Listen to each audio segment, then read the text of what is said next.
Hello, this is Martin Gore from Depeche Mode. Hi, this is Dave Gahan from Depeche Mode, and you are listening to My Nerd World. Welcome to it, Depeche Mode, the podcast, and I'm your host, Jon Justice. Thank you so much for checking out another episode this week. As always, if you want to email, TalkShowNerd@gmail.com, or if you're enjoying the show up on YouTube, you can leave a comment there. Got some listener feedback to dive into a little bit later on in the episode. Probably going to be a little shorter today, but not without some exciting news to share with you. So let's not waste any more time and get to that news. So last week, I had the privilege of being invited back on the Depeche Mode Global Fan Group and their Drink and Chat, presented by Rob Rom. So Rob ended up having as his feature guest last week a musician from the band Mesh. I got that wrong last week. I said Muse. I knew it was something close to that. Von George, who I had not had the opportunity to meet, and felt so honored to be able to spend some time talking with him and being introduced to Von George by Rob Rom. I've really enjoyed Von's work on YouTube, his musical breakdowns, and his own music as well, given the fact that during the Drink and Chat, excuse me, he ended up performing several songs. Not covers, but kind of interpretations of Depeche Mode tracks. And truly stunning to watch Von George perform on the Depeche Global Fan Group Drink and Chat. There is a link to watch last week's show on YouTube. If you search Depeche Mode Global Fan Group, you'll find it on YouTube. But I did add a link to the episode notes this week so that you can go and check it out for yourself. One highlight, by the way, was one of the first songs he performed, and it was this interpretation piano keyboard version of Pipeline. And it gave me goosebumps. As I mentioned during the show, I never could have imagined that all these years after first hearing that particular song, which was challenging, as a kid getting into Depeche Mode at the time, Pipeline wasn't a pedestrian accessible track. It taught me to appreciate art and to expand sort of my, expand what I enjoyed about music. And it challenged me, and a song that I ended up growing to love. It's not one that I revisit very often. Von George and his interpretation of that track gave me chills. It was absolutely spectacular. So he did a lot of tracks off of Black Celebration, which I know made Rob Rom incredibly happy. So go and check that out, the Depeche Mode Global Fan Group at Drink and Chat. Specifically, what I wanted to mention, though, is that Rob had the opportunity, as I talked about last week, to speak with Martin Gore on a couple of different occasions during a pickleball tournament with Kenny Loggins a couple of weekends back.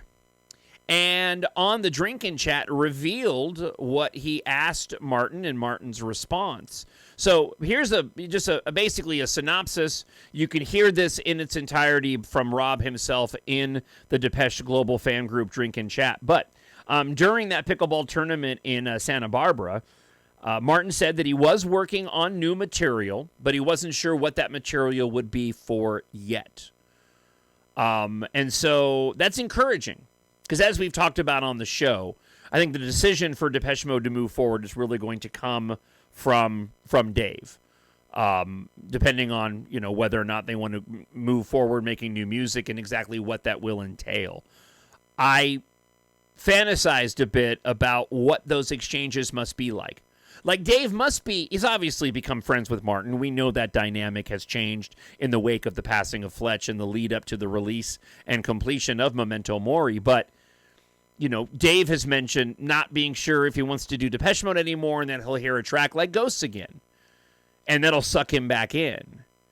And if Martin Gore is writing songs and asked Dave, hey, do you want to check him out? And Dave's like, yeah, okay, why wouldn't he, right? After all these years, of course, he's going to want to listen to what he has to say.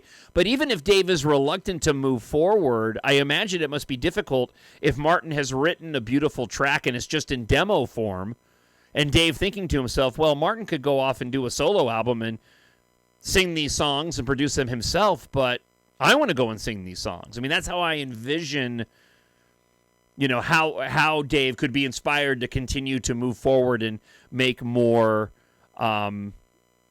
music with Depeche Mode.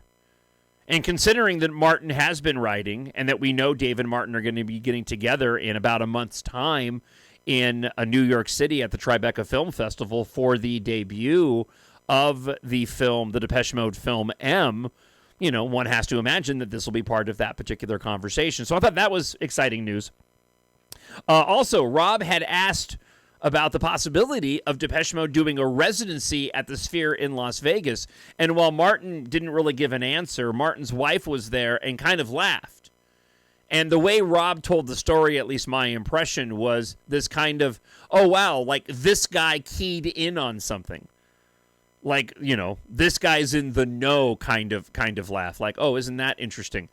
Like, we were talking about that, or maybe that's being worked on, and Martin has to stay silent, and his wife was kind of laughing like, haha, well, we can't say anything, can we? So, again, that's rampant speculation, but I'm just sort of relaying what you can hear on the Drinkin' Chat. And then lastly, he asked him about the release of the new film M, and Martin had alluded to that it would be released wide later this year in November, which would contradict what I had sort of anticipated, and that would be that the film would come out shortly after its premiere in New York City. Now, that being said, I have talked to Rob. He is going to the Tribeca Film Festival to see the film.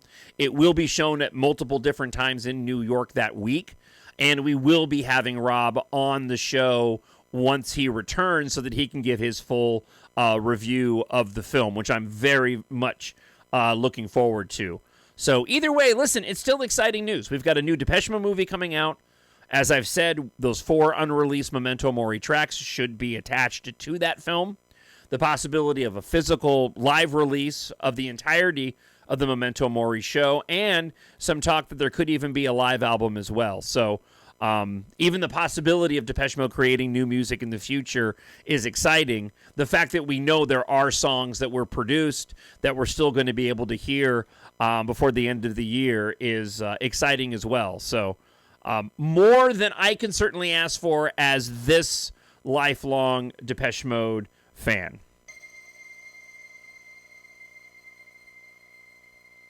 All right, just have a couple of emails to get to this week. And first off, I have to say my apologies to friend of the show, Jason. I missed his dream set list. So let's go ahead and get to that right now. Jason says this: I hope when Dave and Martin get together in New York, it's for more than just a screening of him. If they don't use the opportunity to work on some new tracks, maybe even shoot a video for one of the 4 unreleased tracks if the release is in the cards. My fantasy set list isn't too far removed from the list I put together for the Memento Mori tour. I did leave set list regulars on the list, Enjoy the Silence, Personal Jesus, for some audience participation. Now, before I break down Jason's list, I want to add in here that there was some interesting videos floating around showing the behind the scenes of the making of the movie. And I think I may have mentioned last week that I'm not 100% sure whether or not that was done by a fan behind the scenes who happened to be at those shows, or if that was actually from one of the crew working on the film. But there is a video floating around that shows drones taking off, the number of cameras in daylight that were used to go and shoot the film, and Jason mentions that briefly in his email. But let's go ahead and get to his fantasy track listing, which I quite enjoy. So we kick off with Ghost and My Joy. So much love for My Joy. World in My Eyes into Corrupt. Here Is the House, Puppets, You Move. You're not the only one that likes You Move. That's not a song that grabs me, but not the first time that I've heard people saying that's one of their favorite. Jason's not saying this, but that You Move is one of their favorite tracks off of Spirit. Lie to Me, Don't Say You Love Me. Nice. And then we get Martin's portion of the show with Precious, a Martin acoustic version, and Soul With Me, Martin, but the album version. Going Into Nothing, the Head Cleaner rock mix, just to see them fully rock out. Dangerous, People Are Good, Sacred, Enjoy the Silence, No More, This Is the Last Time. Interesting. Spirit got some love on his playlist. And then for the encore, Get Right With Me. Nice. Before We Drown, Sun in the Rainfall. And then for encore 2, Love in Itself with Martin Gore and Personal Jesus. So there you go. I wanted to make sure I got that in. I don't know how Jason's got lost in the mix of when I was doing the Dream set list, but he's been a longtime fan of the show, and I wanted to make sure I gave him some appropriate due. All right, Tool, 4628. Going back to last week's episode and a suggestion by Lewis, he talks about laughing at that suggestion. So many good emails from the DM swarm, so difficult to not give honorable B-side mentions to. My joy, could you imagine it live? And I think what he was referring to was the inclusion of Hold to Feet on the set list. That's my guess. That one stuck out like a sore thumb. But yes, My Joy does not get enough love. And if ever given the opportunity, I would be more than happy to go and share that with Martin or Dave. All right, let's see. One more here. I'm saving the B-side conversation for another episode, but Glenn 1965 said this. It's been so interesting to hear the other devotees' dream set list. I had no idea how hard it would be to select so few from such an expansive catalog. I have to say I gave up. My table is still covered with the 50 on the short list. Looking forward to the next topic. My B-side of choice is Dangerous. Hands down, the B-side that should have been on Violator as well. So we are going to get to the B-list conversation coming up on next week's episode. So if you want to get your favorite B-lists in, you can email me, talkshownerd@gmail.com, or leave a comment up on YouTube. Listen, as I mentioned, short episode this week. I've had a really busy week, so I need to give myself a bit of a break. But don't worry, we'll have a more comprehensive episode for next week here on Depeche Mode, the podcast. As always, I hope you'll support the podcast, and if you haven't done so already, check out my science fiction space opera series, Embark. A lot of themes in the show. Key in on Depeche Mode, plays a large part. The main character of the series is a massive Depeche Mode fan in the year 2172, when the music of the 80s through the 2000s is nostalgic and popular among the characters of the story. After Earth faces its end, follow pilots Taft, Katha, and their ragtag crew on a journey of survival across the galaxy as they fight for humanity's future. Listen, if you like Star Wars and you like Depeche Mode and you enjoy science fiction, you'll really love this fun, fast-paced, action-packed science fiction adventure without an agenda. It's got romance, a lot of really interesting technology, a ton of unique action sequences. I pride myself on those. Written for adults, but also appropriate for anyone 11 and older. I hope you'll take a moment and check out and pick up Embark Book 1 today. 7 books in all in the series. Available in ebook, Kindle Unlimited, hardcover, paperback, and audiobook on Amazon.com, wherever you live on the planet. Just search for Embark, E-M-B-A-R-K, and Jon, Jon Justice. Listen, I hope wherever you are happy, you're healthy, and you're safe. God bless. And I'll talk to you devotees again next week. Bye.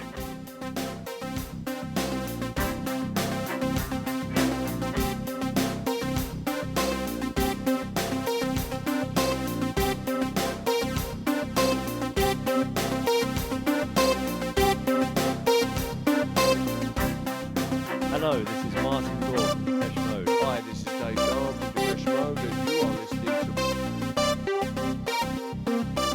to Depeche Mode, the podcast.